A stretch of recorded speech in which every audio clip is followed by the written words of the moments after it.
Good morning. Today we're going to be talking about how political parties function within the state of Texas. In our current political climate, partisanship is highly charged. What I mean by that is that Democrats and Republicans often have very visceral reactions to one another, and usually they're not good, right? What we see is that there's a lot of name calling, there's a lot of accusations, and none of those are really a foundation for good democratic discourse. Imagine for a moment, if you will, that you're wearing sunglasses.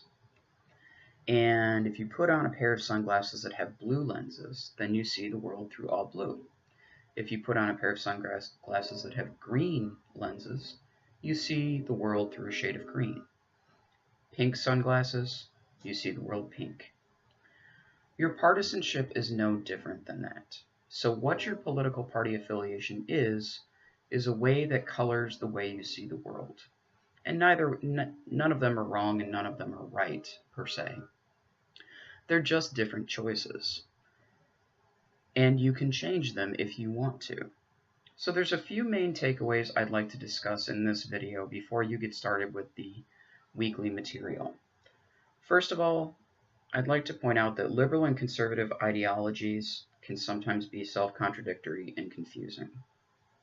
So we have a strong tendency in this country to say that Democrat equals liberal and Republican equals conservative. This is incorrect. Political and liberal refer to political ideologies. Democrat and Republican refer to political parties. They are not the same thing. You can be a liberal Republican, you can be a conservative Democrat, or you can be anything in between. And within the particular parties, you can see that there are different segments that respond to different things. So for example, within the Republican Party, which is more prevalent here in Texas, you have both the Tea Party and the Log Cabin Republicans. The Tea Party is a misnomer because it's not actually a party, right? This is a particularly conservative segment of the Republican Party that is focused on as little government involvement in our lives as possible and low taxes. That's what you call fiscally conservative. It's if you look at the Log Cabin Republicans, they're also fiscally conservative, but they have a different kind of organizing principle, and it's that they happen to be Republicans that are not heterosexual. Yes, I know, it seems odd that there might be gay Republicans, but these folks are also focused on being fiscally or monetarily conservative, but are far more liberal on social issues and might look more like a Democrat. So when you think about these different ideologies and these different labels, we like in this country to put people into boxes.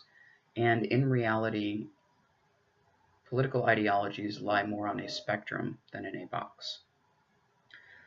Another thing I'd like you to think about is that it's not only your ideology, but it's also your interests that help to form the basis of your party loyalty.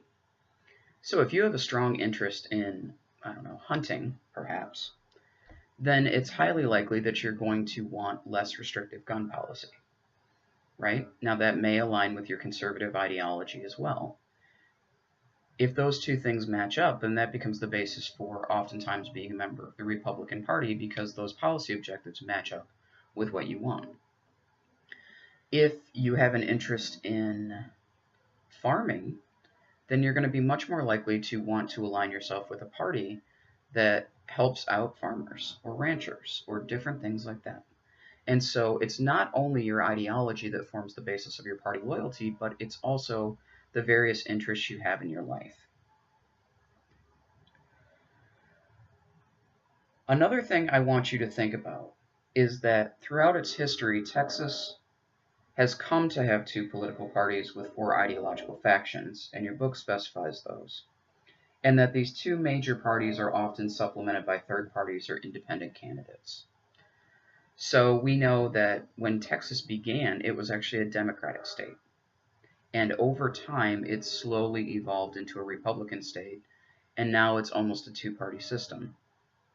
Within every state, there exist third parties that help to kind of funnel citizen desires into the government. So here in Texas, You might see the Libertarian Party or the Constitutional Party. Those are third parties.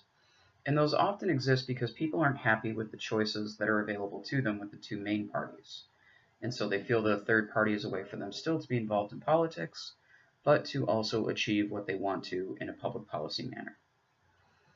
So if we think about how political parties function in Texas and we think about what they do, I want you to think about if you can fit your own political ideology into the discussions of the chapter. So think about what you believe. Think about what party you might want to identify with, and think about how that fits within these different objectives. I also want you to think about if you vote the way that you feel, or if you often vote for the party that you most align with, or if it varies based on the person. And so keep these things in mind as you're going through the chapter, and I'll be seeing you again next week with a new micro lecture. Have a great week.